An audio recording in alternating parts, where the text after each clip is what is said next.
Mi alanta mi quer un don curioso do nome e ela sale também dor de mi tata. Mi tata é um tremendo músico, toca guitarra mas muito bonita mesmo. Anto for DJ mi quer mais heredar esse. Tem vários rumãs mais toca, pero é um qua tu me de coração e queda com ele a mim e da família e sempre ela mostra mi tempo na jata escrever um script, esta pinta é acordo de quatro venezolano para me ensinar a fazer. Bisa me estudia música, então esse a incentivar meu hobby para me fazer. E depois nós começar a buscar escola na rua mesmo de música, que estava tem defunto Rufo Dor, já como te agradecer mais hobby, defunto Eddie Bennett, já escola de academia musical com Joy Cock também lá depois. Pouco a pouco a Aruba acaba desenvolver, então nós tour por aí é oportunidade para ir escola e para mais elevar mais nos meses de parte musical e esse mas na Aruba tem grado de hora depois hora vai outra vida internacional e nada mais preparar-me mais muito mais. Processo de escrever música bom mestre começa naturalmente começa a estudar tudo o que está escala musical cada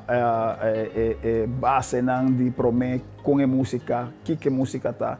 que você estuda, é solfejo, é preparação, se você vai dar harmonização de tur instrumento que você tem que cozinhar, já você tem que cozinhar tudo o que está, você vai dar escritura, você começa a cozinhar pouco a pouco, que está cada acorde, como você distribuir cada acorde, a acorde não queda ampla, mas a roupa mesmo, já, e assim porque vai mais para adiante, porque estuda mais de lo que você sabe cada instrumento, que você tem que escrever, como você tem que escrever, onde é para chegar, onde é para baixar, até onde é para subir, onde está mais melhor é parte de conhecer cada acorde, compaginar com cada instrumento, você tem trompete, você tem trombone, você tem saxofone, saxofone é tanto grado de como 5 de cada coisa, trompete não tinha tanto, e trombone também, se você escreve para tanto coisa, viol, bom mestre conhecer cada instrumento riba su mês, estudie, então para hora você escreve, você onde você escreve para cada essa é parte de lo que você tem que estudar para escrever para instrumento anterior, que você vai, quanto você escreve, imagina, gente que está escrevendo para uma filarmônica que está 40, 50 gente. Não tem que escrever para tudo, não tem que conhecer cada instrumento, não tem que escrever para nada. Realmente, assim, você tem que estudar, conhecer cada instrumento,